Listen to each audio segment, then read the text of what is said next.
This is something a lot of people have linked this to me. How mobile games are designed to scam you. Here we go. Pokemon, Call of Duty, Diablo Immortal, Raid Shadow Legends. These are just some of the hundreds of games that are run by scammers, effectively trying to bankrupt you. We're going to expose them for who they are. 3 weeks ago, I started playing the incredibly popular mobile game, Pokemon Unite. It seems simple. You're in one team of Pokemon, and your goal is to head to the other side of the map and score goals against the other team of Pokemon. It's completely free to play, and over 100 million people have downloaded the game. But I'd only just finished the tutorial by the time I was slapped with a full-page ad to spend $10 on something called a Unite membership.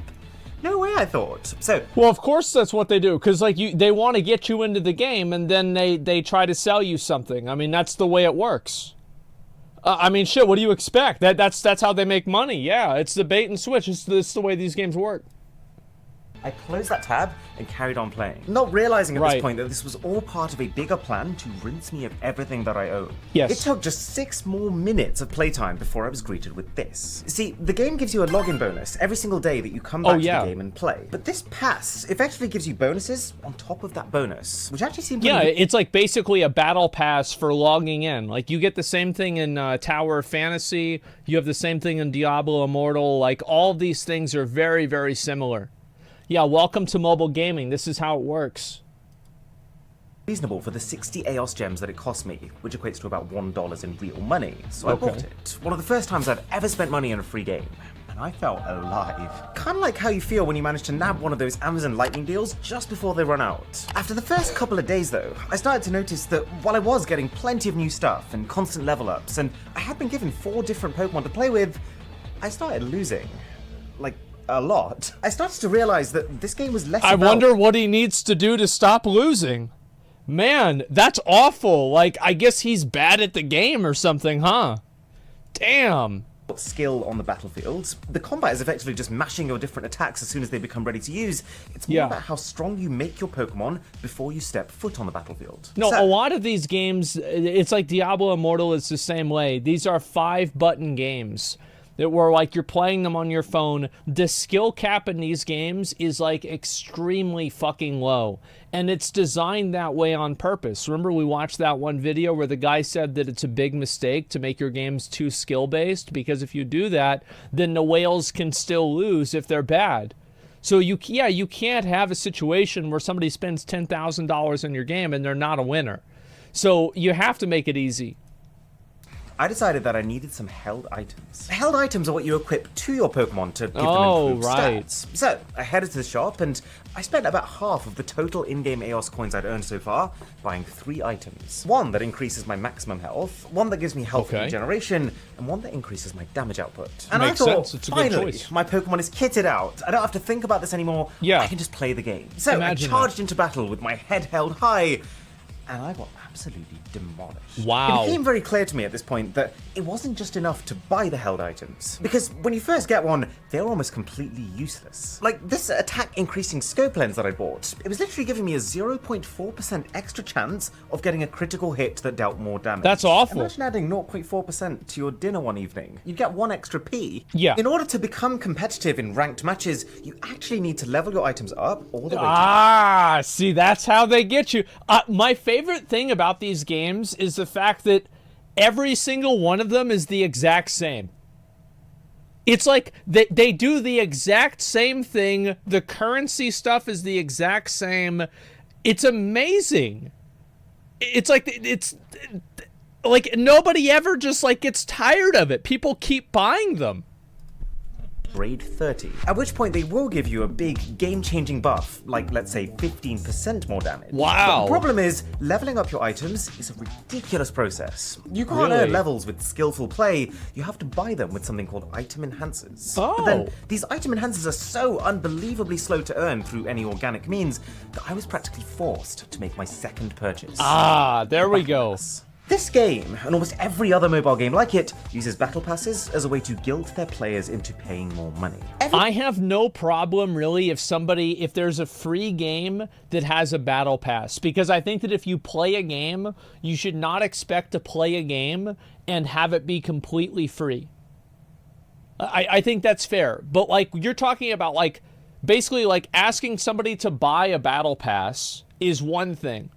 But asking somebody to buy a battle pass and then buy a bunch of other transactions on top of that, that's what the issue is. So like, for example, like I would look at a battle pass almost the same as like, you know, like a PoE microtransaction thing, right? Where like if you're playing the game a lot, you pretty much need to have these stash tabs. You pretty much want to have these for different reasons, currency tabs, etc., etc. However, obviously, they're not necessary whenever you start out the game. So you can play the game for a while, get an idea if you like it or not, and if you do, you can get the battle pass or get the stash tabs and play the game to its full potential. But I think the problem really comes after the battle pass, whenever you have things that you just have to purchase over and over and over again. Like, that's what I think the real issue is. But yeah, I don't think that it's reasonable or fair for people to expect to be able to play a game and not have to spend money for it at all.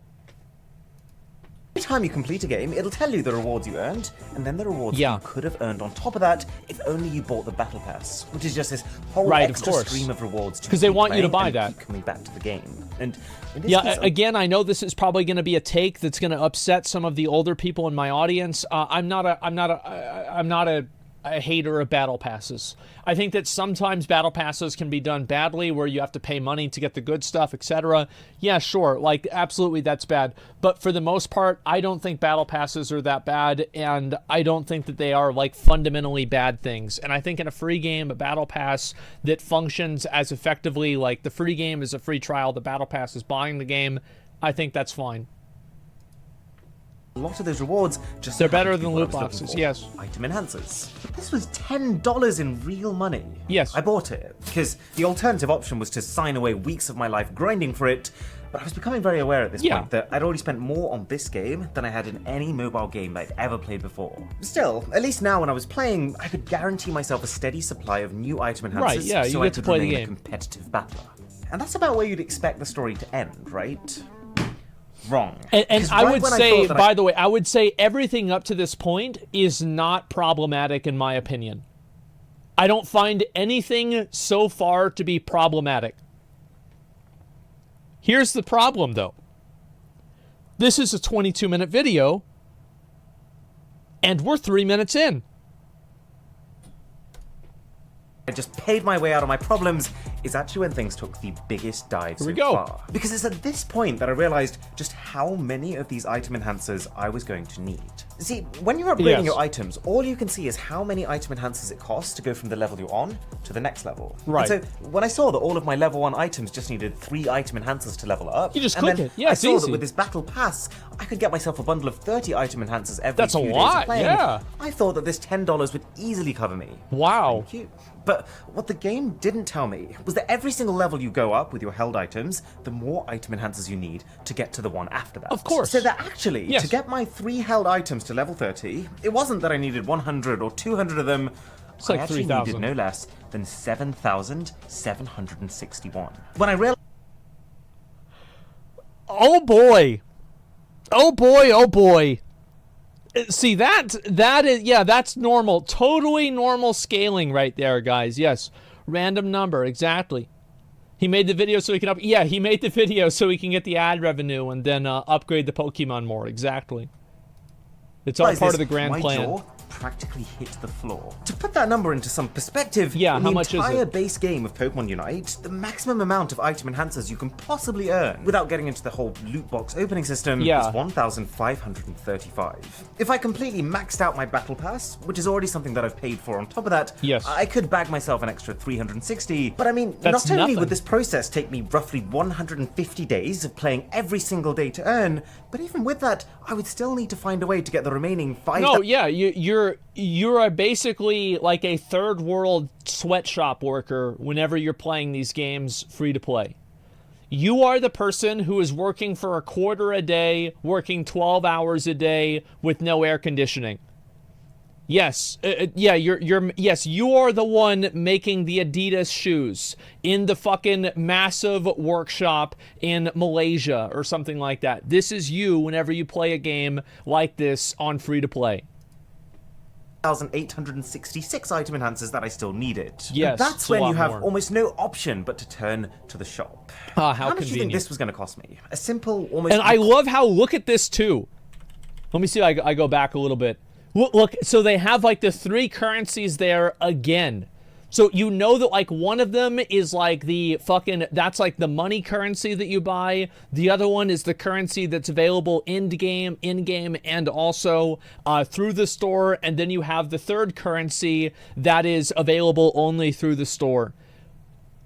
It's just amazing to me how, again, every one of these fucking games follows the exact same paradigm. It's the exact same rules, and people keep putting in their fucking card. They just keep doing it. I mean, at a certain point, you can't blame these guys because people just can't stop giving them money. It's required It's crazy. mobile game in-app purchase. $100. 100 real money dollars. And if you wanted to max out all of your items, not just the 3 that you currently have equipped, $760. Are you kidding me? No! That's pretty good. Yeah, I'd say that's pretty good. It's only $700 to max them out. Yeah, I mean, whenever you really think about it, yeah, whenever you put this into perspective of Lost Ark, Diablo Immortal, and things like WoW where you can buy WoW tokens, I think that overall, only $760, guys, that's pretty damn good.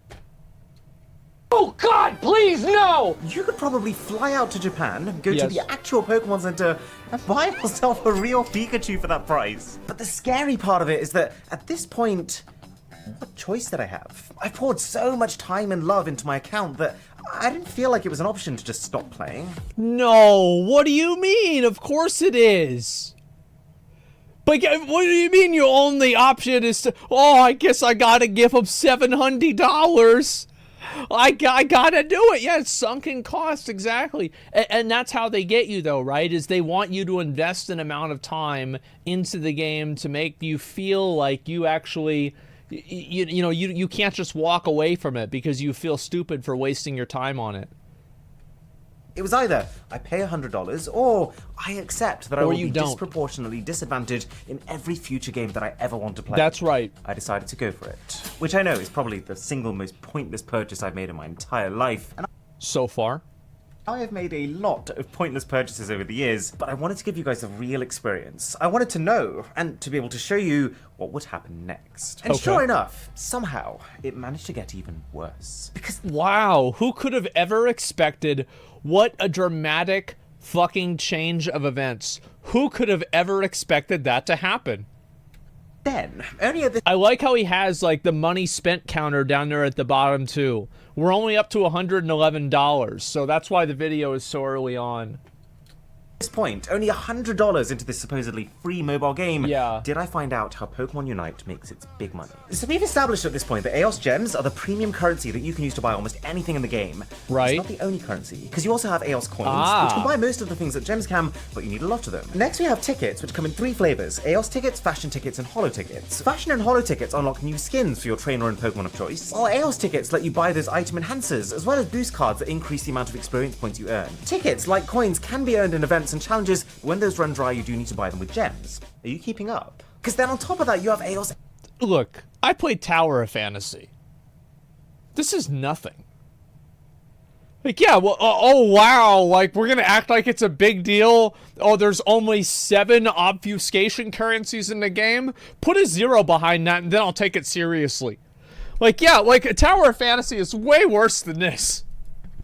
Energy, which is required if you want to play a match and get the proper set of rewards, but is gradually used up every time you do so. And we've even now got the limited time cake currency for the ongoing anniversary cake challenge on top of that. Wow. If you hadn't already guessed, after 2 weeks of playing this game, my head was spinning. The game is so unbelievably confusing, to the point of being stressful, and I was about to find out that it is intentionally designed that way. And that's the thing is, like, for me, whenever I was playing Tower of Fantasy, after I went through all the menus, I wanted to lay down.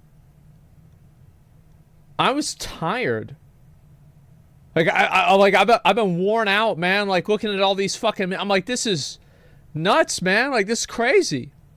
The game isn't that difficult. Kids under 10 play it? Of course kids under 10 play it. It's designed for kids under 10. Not to mention that I worked out if I actually wanted to continue to play the game competitively, with full access to all the characters I wanted to use, with a nice selection of outfits for them, and enough energy that I would continue to get rewards for doing so, this game was going to cost me, at the very least, another $1,200 over the next 6 months. So I put— That's still not even 1 5-star in Diablo Immortal. Like, that's not even 1 5-star, guys. I mean, come on, let's be honest. Put the game down. I grabbed my laptop. Yeah. And I started digging. And this is where I understood just how much I was being and was about to be manipulated. And how widespread these developers, who are effectively scammers, have actually become. So it all started— Yeah, that's the thing. Is like, it's all about... It's just... I feel like it's down to a science. And at this point, the developers don't even try to innovate on the model. They're like, okay, so we're going to have the premium currency, the free currency, and then we have the premium currency be really good, the free currency be bad. We'll have some meaningless gold currency just to make people spend more money. And, oh, then we have to have, like, the, you know, your platinum points. You spend, that's how you buy with money. And that way, you know, you take it through, like... There's like more levels to buying things in this game than most money laundering schemes have in real life. Starts with the first spend. And this isn't a term that I've invented. This is a term that's actually being used by developers. This is Torolf Jernstrom, CEO of the mobile game company Tribeflame. Oh, he watched it too. Monetization strategies for mobile games. The first spend. I love how, like, this guy is the fucking... He is the mascot of it. Like, this is his legacy. Everybody fucking knows this video. Yeah, this is the legendary fucking video. Because this guy, I think what really is so astonishing about it is how it's just so absolutely shameless. And he just goes out there and says the whole thing. It's not like he's trying to hide it. He's not trying to talk around it. It just fucking, he just lays it out. You just put your dick on your table and you say, hey, listen, bitch, this is how it's gonna be. And next thing you know, you've got 70 different fucking currencies buying anime waifus that are only limited edition. And then you have to buy costumes for them too. The maid outfit costs the most. And it breaks the ice, then they think of themselves as spenders in the game. It's okay for me to spend in the game. And what he's teaching these other developers is that 98% of players, when they first start playing a free mobile game, will go into it under the premise that they won't be making any in-app purchases. I was one of them. Most likely you're one of them too. But the second that these games can get you to lay down your first dollar, they've effectively broken your barrier. I mean, your willingness to then— Oh yeah, this is very true. Whenever I would sell carries in WoW, like absolutely, the moment that you get somebody to buy one thing, they'll come back and they'll buy something else. Absolutely. It's a very simple business principle. It's the 80-20 rule, where you get 80% of your business from 20% of your customers. This is very common. Make further payments will skyrocket. So you need to break the wall first. In hindsight, this must be why break down Pokemon their Unite gave me that barriers. super cheap login bonus just 6 minutes after I started playing. They don't care about a dollar. They just wanted to crack me, to turn me from a free player into a spender. Yes. And I only realized this after watching this developer talk about it, but the way that the game manipulated me into buying it was through the anchoring technique. By first presenting me with an expensive in-app purchase that they actually knew that I wouldn't buy, that Unite membership, they set my expectations that $10 is about what a set of prizes is worth in this game, which meant that when they then swooped in with that $1 deal to— That's what I love about it, is that every single time this happens, there's... And look at this, this is such a fucking scam. And look, it's the exact same as Tower of Fantasy again. Look, it's the fucking exact same thing. And they give you the bonus gems, the first time bonus. It's the same numbers. Like, how is it? Oh my god. It's like, you know what it's like? It's like if a comedian comes out and he tells the same joke every single time, and everybody laughs at it every single time. And then I think to myself, wait a second, how many times have they released Skyrim? Like, I mean, this is, people just keep buying it. They buy another Skyrim. What the fuck are you talking about? You have 3 of them already. GTA 5, it's just, get the login bonus pass, I would have felt foolish for turning it down. You'd be because of the stupid to turn it comparative down. Value. I got played. But I've realized that the reason I cared so much about this purchase, and the reason that Skyrim's so many different. people Oh, pour yeah. so much cash into these games, is based on another simple human facet that's being exploited. We like to be better than our peers. It's baked into our very DNA. I actually don't think that has anything to do with it, personally. I think that it has everything to do with the uncertain outcome and variable reinforcement schedule that is scientifically proven to be the most addictive way of getting people to repeat a behavior. So the reason why these things scam you is that if you had to spend, if, for example, the level 31 had a price tag on the store of, let's say, $720, nobody would buy it. But the reason that somebody buys it is because they're buying it one bite at a time, and there's a chance that they can get the whole thing all at once. So that's how it happens. These games are not scamming you, and they're not taking advantage of you because of social pressure. Well, they are, but I don't think that's the main reason. I think actually the main reason is because these games are a way of simulating a gambling experience. And the gambling experience they simulate is the scientifically proven most addictive experience that you can possibly have. So I think that's why it happens. If you actually put up the, unpause and pause right after that, if you put the total price tag on, let's say, getting a plus 25 weapon in Lost Ark, if you just put that price tag right there on like the upgrade and how much it was on the store, nobody would ever buy it. They only buy it because they're buying it in these small little increments that they have the chance to win it in. That's how it happens. That our survival depends on having a competitive advantage versus the people around us. Oh, yes. And so, pit wealthy players against each other at something, allow each of them to be able to pay for that competitive advantage. Yes. And the only party that really wins is the game developer who's charging. And this is what we do in GDKPs, right? Is like we'd invite multiple people that had the same armor type. Like, let's say 2 mages with really shitty gear that had a lot of gold, and then we'd pit them against each other. It was like the Simpsons meme where everybody's, like, dancing around, and there's 2 monkeys with knives trying to kill each other, and they're betting on them. That's basically what we were doing, too. And like, that's what you want to do. And also, streamers do this, too, with, like, top donation of the day and sub goals, right? This is even popular on Twitch, is that you want to pit whales against each other so the person can get the #1 spot and feel like they're getting the most attention. This is very common everywhere, whether it's on Twitch, in video games, in this, or in GDKP and WoW. Yeah, it's cockfighting. Yes, exactly. And it's just common sense whenever you see it and you break the conditioning and you can see the Matrix. It's so obvious. You can see this technique in all the most popular games. Like just Yes. recently, Diablo Immortal, where Ooh. people get completely sliced apart by the players who have spent big money, who... That was the saddest video to ever watch. It's whenever Rax was just sitting there, this diligent farmer sitting there working his ass off, just getting fucking one-tapped by some guy that's, you know, he's an oil tycoon, and he's not even looking at a screen. You know, he's talking to one of the models that live at his house, and he's like, yeah, sure, honey, I'll be there in a minute. And then he just accidentally kills this guy who plays the game 10 hours a day.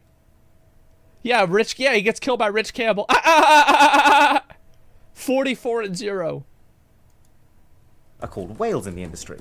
Yes. Mind you, that's the gambling industry we're talking about.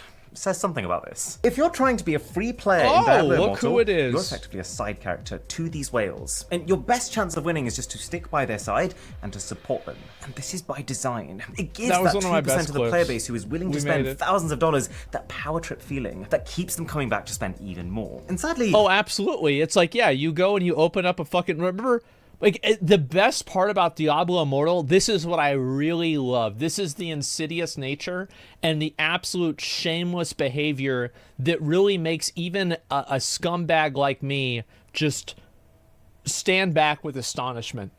Is the fact that whenever you would do crest runs in Diablo Immortal, it would be better to do it with a group. So what you would do is you would want to invite other people that were also using their crests as well. So it created a social pressure in the game to have other players pressure the players that aren't spending money into spending money. That's beautiful, man. Absolutely, yeah, no cresters. Yeah, you don't want to have a no crester sitting in your group leeching everybody else's money. even if you'll never be one of these Filthy. real players, you're still unknowingly fueling the system. Yeah. Being able to tear you apart with ease, it makes you the thrill that the whales keep paying for. And this is what Oh, exactly. And we've seen that happen. I have a friend, actually. I do a show with him. I actually own a company, a couple of companies with this guy. He does this all the time. Yeah, he's the big whale. where I really start to hate this. If it was as simple as you pay a load of money and then you just win from now on, that would be too kind. That would mean that the devs would miss out on making any further money from the whales. Right. So they found a way around that too. What these games do now is, when you pay to make yourself significantly stronger, they'll let you have your first few satisfying wins with noticeably weaker players to stimulate that reward mechanism and for you to associate that purchase with a positive feeling. Yes. But once that's over, we'll soon start pitting you against other players who've also spent large sums of money in the game. Thus, and this is also, like, I don't even know if this is just an outcome of having an MMR system, right? Like, this doesn't even have to be some sort of like 500 IQ idea. It's like, you're gonna obviously, if you spend a lot of money to be more powerful, you're going to go up in MMR, and that's going to pit you against other people that have that same gear after a certain period of time. So like, an MMR system will naturally create this outcome. always creating this feeling that no matter how much you've already paid, you're always one purchase away from being content, from being better than your peers, but never actually getting there because there will always be people willing to spend even more than you. Right. This is why I felt like no matter how much I was spending in Pokemon Unite, I still kept losing. And I mean, Diablo Immortal is even worse. You know how like it's quite a big deal to pay He's gonna show a picture of Quinn. I fucking know it. $10 for an in-game purchase. You know how It's like, gonna be a I was clip of absolutely Quinn. appalled I you have to fucking spend know it. $1,000 in Come on, Pokemon let's see Unite. it. Well, in this game, Okay. Wait, oh, it's JT, remember? Oh my god, we covered this. Oh, fuck, man.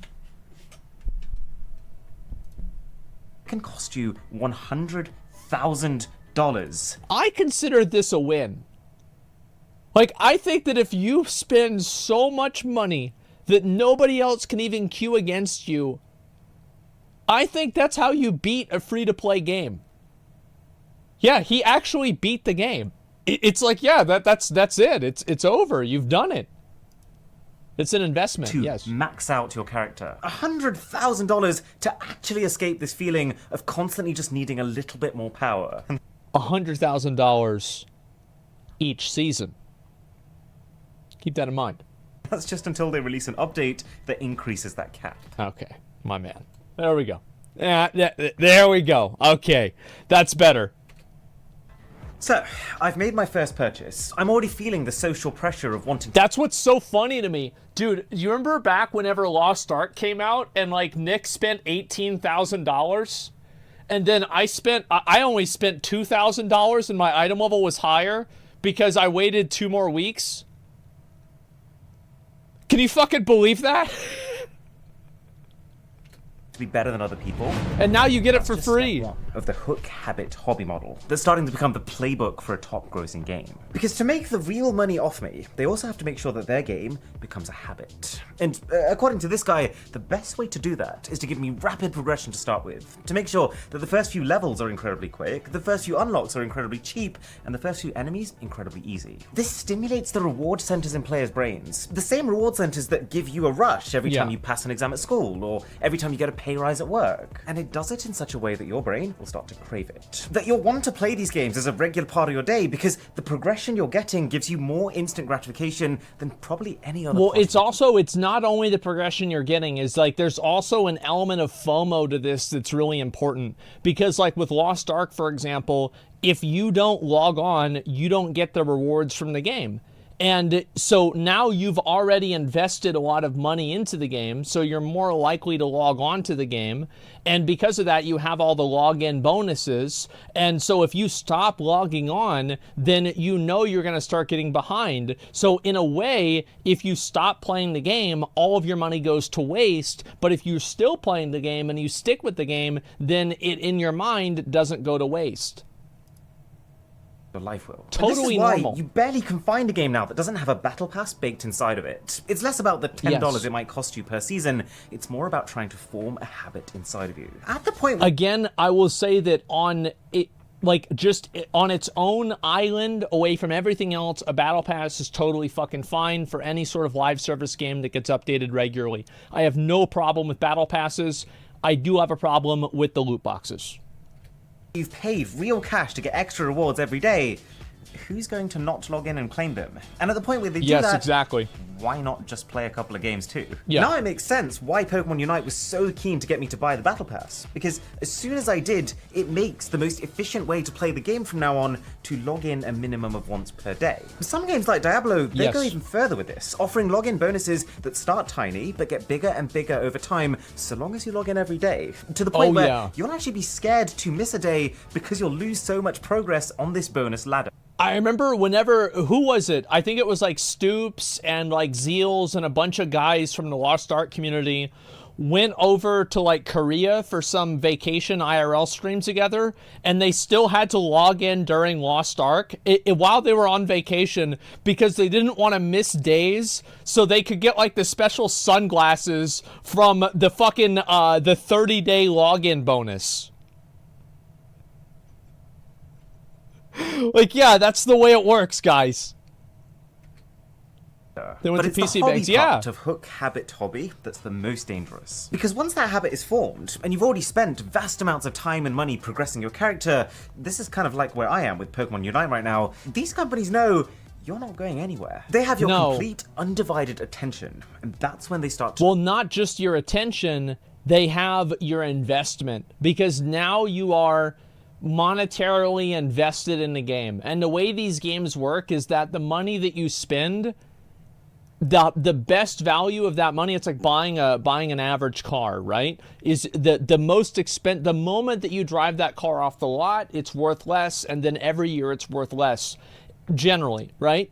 The same paradigm exists with a lot of these games, that if you spend a lot of money, it's good right then, but as time goes on, it will become less valuable. I think something like Lost Ark is a great example of this. Change the way that they carry on. ABC, always be closing. Away from traditional power-ups, because you've already spent hundreds or thousands making your character stronger, and more on convenience. I find this so horrible, but effectively by slowing down your natural progression with the sole purpose of trying to sell you ways to speed it up again, like experience point multipliers. Oh, absolutely, yes. It's designed to be bad, so you pay to make it good. So you actually have a system now where people spend real money to pay the developer to take the ankle weights off of their own character. Totally normal. And everybody, and the thing is, yes, you create the problem and sell the solution. Exactly right. Do you remember whenever I was doing New World and everybody hated watching me play New World, and I said that I needed people to give me 2,000 gold, and if people didn't give me 2,000 gold, I wouldn't play the game, or I wouldn't log off New World until I got it? It's the same thing. Making it so that I now have to pay to get that same high stimulation, fast progression feeling that I used to get when I first started playing the game for free. Not a dissimilar strategy to drug dealers, I should point out, who effectively build their businesses by handing out freebies to get clients addicted with the hope that they then become dependent and are willing to pay to keep that high going. Exactly. It sounds stupid, but at this point in the player journey, most will pay real money to earn even, let's just say, a bonus 10% experience points. And it's all driven by something called... Oh, absolutely, because the thing is, you start them off with the highest value transactions, and then slowly, after they become more invested, they will buy the lower value transactions. I think the best example of this is the item bonuses. Whenever you you get like a first time buy bonus, and then a lot of people keep buying even after that. They're snorting EXP, IKEA effect. I should elaborate. See, it's a pretty well regarded fact that IKEA furniture is not the best quality, but because it comes in pieces and you have to assemble it yourself, that effort that you've put in makes you value it so much more. And in the exact same way, developers know that even if you realize that their game is not the most balanced, consumer-friendly, fair service out there, once you've spent weeks building up your character and putting in the work to make them right for you, your attachment is so high that you'll be willing to go to great lengths to keep the fun alive. Exactly. But then we've got got the question of value. We've established at this point why someone might want to make an in-game purchase, but what is it? Yeah, I've been to IKEA before. No, I know people put question marks in it. What I'm saying is that, like, after somebody is invested into something, like, for example, like, I put together Izzy's, like, furniture in IKEA, and she basically, I told this story before, she pretty much told me that because it was her birthday in like 3 days that I had to put together all of her IKEA furniture for her. And so I put together this little dresser and I fucked it up, basically, right? I fucked it up and, like, you know, it was supposed to be like white on one side and the wood on the back side. Well, guess what was on the front? And so she immediately walks in and is like, wow, you fucked it up. And I didn't even notice this, right? And so, but you remember what happened, right? Yeah, this is deja vu. Yeah, no, I've told this story before. So I think it's definitely true. Moving that needle that's pushing them to want to spend extortionate amounts of money. Well, in a large part, it's because they don't realize how much they're spending, thanks to a tactic known as material distortion. The idea of creating a layer between the in-game money that you're spending and the real-world value of what that's costing you. I think this should be illegal, by the way. I don't think games should be allowed to do this. I think that if you want to have in-app purchases, I don't see why you can't just use real dollars. I feel like it is nothing but manipulative. There is no value that the customer gains for having these extra currencies. Literally zero value that exists in any way, shape, or form. To get around gambling laws? Maybe it is, but if you're trying to get around gambling laws, maybe it shouldn't be marketed towards kids like Pokemon, right?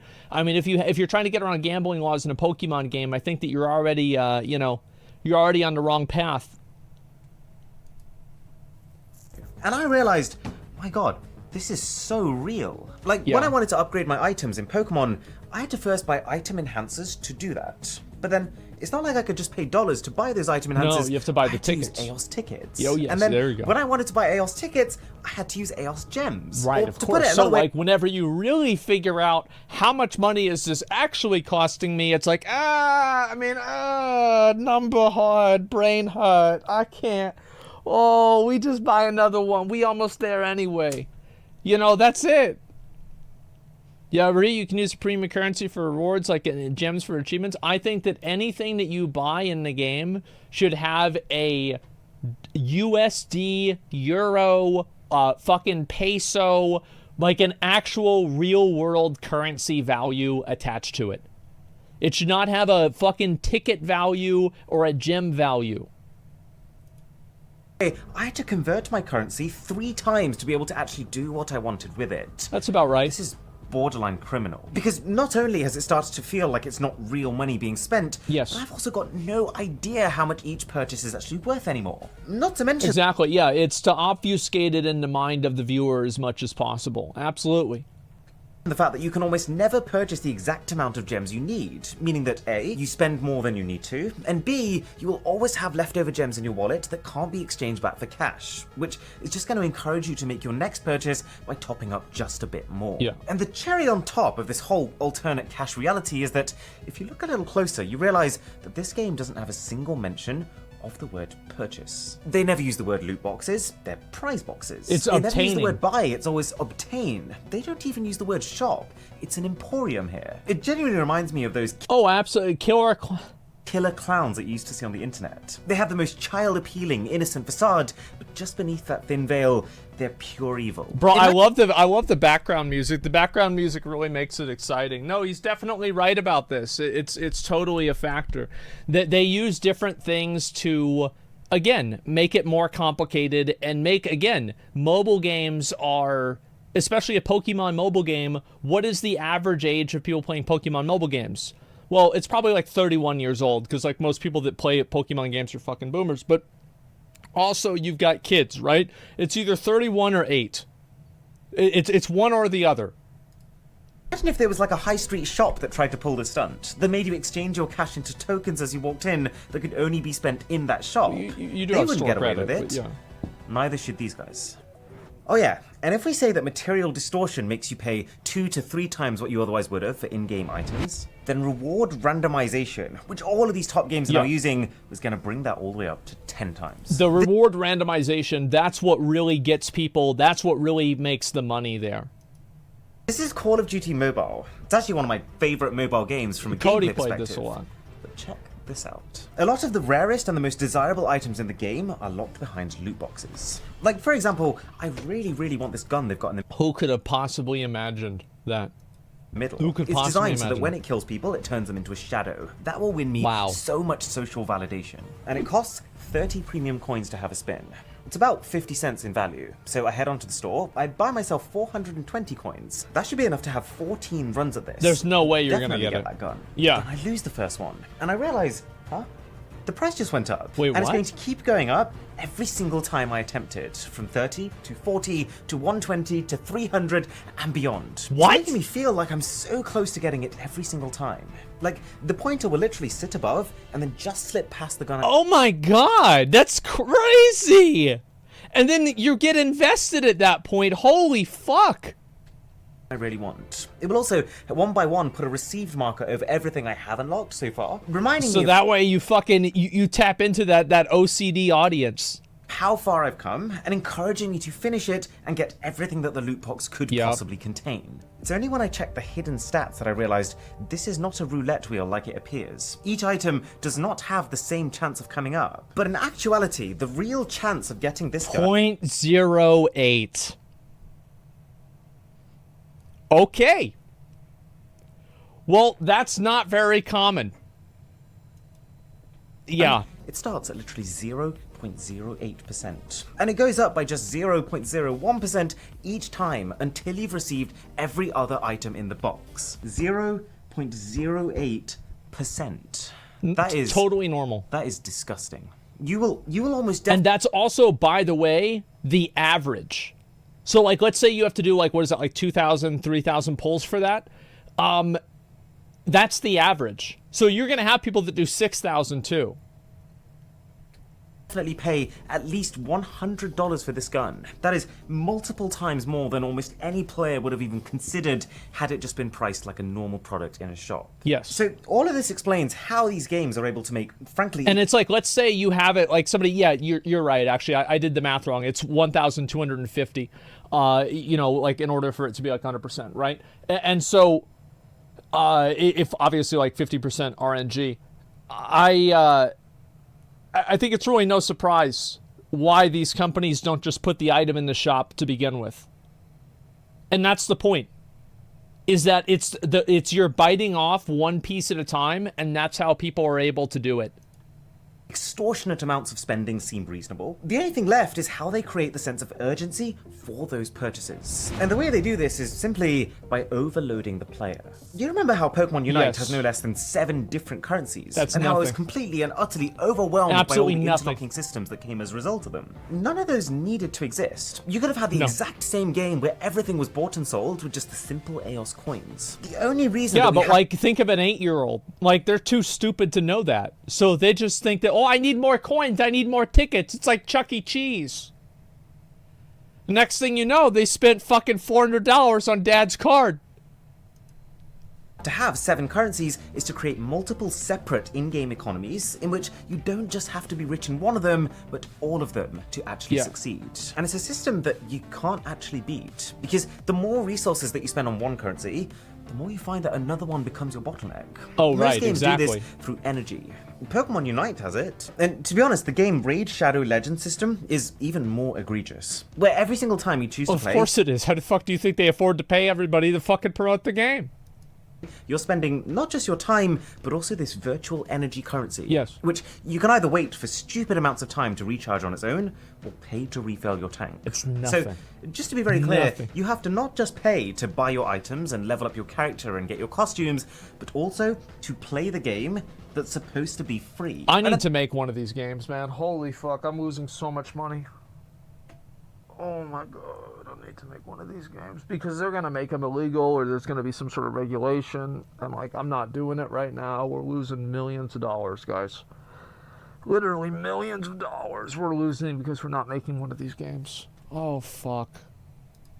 At the same time as feeling like you have to Pay spend Mobile, in every yeah. single direction at once, you're also given the feeling that you have to do so quickly. No joke, 90% of purchases you'll be shown in these games, they're all somehow just about to expire. You see timers everywhere, always counting down. There's no reason why this Pokemon costume should need to expire. It's not like the Pokemon company is going to run out of virtual materials to make them. It's Well, of course they are. If not, then how do you explain NFTs? Yeah, no, digital fake scarcity is the, like, people love it. They're like, oh, I've got the exclusive item. I have it and other people don't. Oh, wow. Pixel shortage, just yeah. to instill you with a sense of fear that if you look away, if you so much as put the game down for too long, you might just miss your dream item forever. And what I've realized is the worst part of how this game stresses you out on purpose is the way that it handles the Pokemon themselves. You unlock access to cool new Pokemon just by playing, which is great. You Wow. even get rare and fancy outfits for them. But they're temporary. Unless you pay to keep What? them, the game takes the stuff it's given to you away from you. And Oh, this that's taps into smart. the very fundamental loss aversion that all humans have. Yeah, We are you don't- biologically coded to disproportionately value something that we own, such that Yeah. the idea of losing it would cause us more pain than the happiness we would get from obtaining it if we didn't have it. And these gaming companies are now Which, by the way, is why I didn't like personal loot. I think that's the exact reason why personal loot in WoW is a bad system. Because making people trade away items they get to have them redistributed through pseudo master loot feels worse than if you never had them at all. Yeah. using this to replace just having a shop that you can casually browse at your own leisure, for instead allowing you to feel like the thing is yours first and then charging you to not snatch it away from you. The long and short of it, what I've realized from 3 weeks of playing one of these games, as well as digging into why these companies are doing what they're doing, is that the more addicted you become to the game, the more money you profitable spend. the company is going to be. Yeah. The success in this industry, it's no longer defined by review scores or player satisfaction, it's defined by how effectively a developer is able to convert an innocent player, who just wants to enjoy what they think is a free game, into someone who possesses all the traits of a severe gambling addiction. I wish Well, it just, like, basically what you're doing is you're farming people with mental disorders. Like, that's really what's going on. Everybody fucking knows it. You're farming people with mental disorders. it could be the bearer of good news, but the truth of it is, these shady practices are getting more and more sophisticated as time goes on. They're starting to spread. Not really, though. And that's what's so crazy. Every game has the exact same fucking paradigm, and they just keep buying them. It's nuts, man. From mobile games to console games, and we've even just started seeing the effects that it's having on the next generation of players, spawning all sorts of impulse control disorders. So, be aware of games that try to milk you for your money, and feel free to subscribe to the channel and share this video if you found it useful. This is But a if you very do good find video. yourself in one of these games and you feel yourself about to throw your phone at a wall in frustration, I've got the perfect product for you. This is Rhino Shield's brand new grip, which, once attached to the back of your phone case, prevents it from ever flying out of your hands. They weren't kidding when they called it grip. But that's not actually my favorite part of this. See, grip is not just about peace of mind using your phone out and about and not breaking your face when scrolling at night. It's also a kickstand. And for once, it's a kickstand that doesn't that's feel like it's cool. about to tip over if I so much as blow on it. It's really solid. Yeah, and also, that's actually just cool. as All right. customizable as Rhino Shield's cases. You can design your grip pretty much however you want. There are two sizes, Grip Mini and Grip Max. And this Grip Max is also available in a MagSafe version, which works perfectly with the new Rhino Shield MagSafe cases. The cherry on top is that Grip is also made from 85% recycled materials. Hit the link in the description if you want to get yours, That's and cool. use the code Mr. Grip for 20% off in the first week. Mr. Grip. All right. We got to talk about this video. Greetings, friends. I think that, honestly... Greetings, friends. Jesus. Okay, let me just fucking go back to it. Sorry about that, guys. I think this is something we've talked about a lot, and it's no surprise that more people are bringing it up now. I think this is going to be something that more and more people become aware of, more and more people know about, and more people are able to identify as time goes on. And the problem, however, is that there are scams that happened back like 100 years ago. People are still buying into them today. It will never go away, because for every person that learns about it, there's somebody else who comes into the market who's going to learn the hard way. And that's just the way it goes. This video, by the way, the editing and like the production quality on this video is fucking amazing. Holy shit, this was good. Obviously, I think this guy brought up a lot of good points. The video was so well done. I am amazed and impressed by this. Yeah, this is so good, guys. So make sure to give this guy a sub and give him a like. I've never watched his videos before, Mr. Who's the Boss, and I'm probably going to watch some more of them at this point. I think these are really well put together. They're informative. The graphics are fucking amazing. Just everything about the video was really good. Huge TikToker. Yeah, this is the first video of his that I've ever watched. I think it's fucking amazing. Road to 12. Yeah, this guy's got 12 million subs. I can see why.